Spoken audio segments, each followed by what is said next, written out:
இங்கிலாந்து எப்போதும் ஒரு தீவாக இருக்கவில்லை.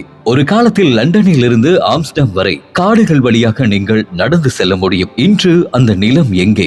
அது வடகடலின் ஆழத்தில் மீன்பிடி படகுகள் மற்றும் கப்பல் பாதைகளுக்கு கீழே அமைதியாக உறங்கிக் கொண்டிருக்கிறது. இது ஒரு கட்டுக்கதை அல்ல, இதுதான் உண்மையான டோக்கர்லேண்ட். பனிக்காலம் முடிவுக்கு வந்த போது ஐரோப்பாவின் வரைபடம் முற்றிலும் வேறாக இருந்தது. இங்கிலாந்து, டென்மார்க், ஜெர்மனி மற்றும் நெதர்லாந்து ஆகிய நாடுகளை இணைக்கும் பிரம்மாண்டமான நிலப்பரப்பாக டோக்கர்லேண்ட் இருந்தது.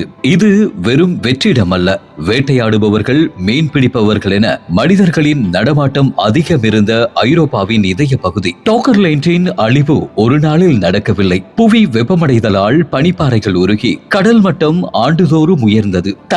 தலைமுறையாக மக்கள் தங்கள் முன்னோர்கள் வாழ்ந்த இடங்கள் கடலில் மூழ்கியதை கண்முன்னே பார்த்தனர். அவர்கள் உயரிய நிலங்களுக்கு பின்வாங்கினர். ஆனால் கடல் அவர்களை துரத்தி கொண்டே இருந்தது. 8200 ஆண்டுகளுக்கு முன்பு இயற்கையின் இறுதி முடிவு வந்தது. ஸ்டோகா ஸ்லைடு எனப்படும் மாபெரும் நிலச்சரிவு வட அட்லாண்டிக்கில் சுனாமியை உருவாக்கியது. எஞ்சியிருந்த டோக்லேண்ட் நிலப்பகுதிகள் இந்த சுனாமியால் முற்றிலும் கடலுக்குள் இழுக்கப்பட்டன. 7000 ஆண்டுகளுக்கு முன்னரே ஒரு மிகப்பெரிய நாடு வரைபடத்தில் இருந்து நீக்கப்பட்டது. இந்த ரகசியம் எப்படி நமக்கு தெரிந்தது? மீனவர்களின் வலைகளில் சிக்கிய மாமத் மண்டையோடுகள், பழங்கால வேட்டை கருவிகள் மூலம் இந்த உண்மை வெளிச்சத்திற்கு வந்தது. இன்று நவீன தொழில்நுட்பத்தின் மூலம் கடலுக்கு அடியில் உள்ள ஆறுகள், காடுகள் மற்றும் மனிதர்களின் வசிப்பிடங்களை விஞ்ஞானிகள் கண்டறிந்துள்ளனர். மண்ணில் உறைந்திருக்கும் DNA தடயங்கள் மூலம் அந்த இழந்த உலகத்தின் உயிரினங்களை நாம் இன்று மீட்டெடுத்து வருகின்றோம். டோக்லேண்ட் மக்கள் தங்கள் உலகம் அழிவதை கவனிக்கவில்லை.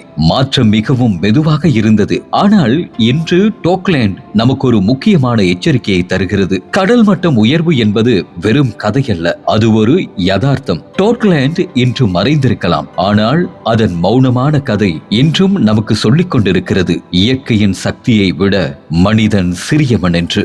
இதுபோல உண்மையான அரிய தகவல்களை தெரிந்து கொள்ள ஆயுளை சப்ஸ்கிரைப் செய்யுங்கள், ஃபாலோ செய்யுங்கள்.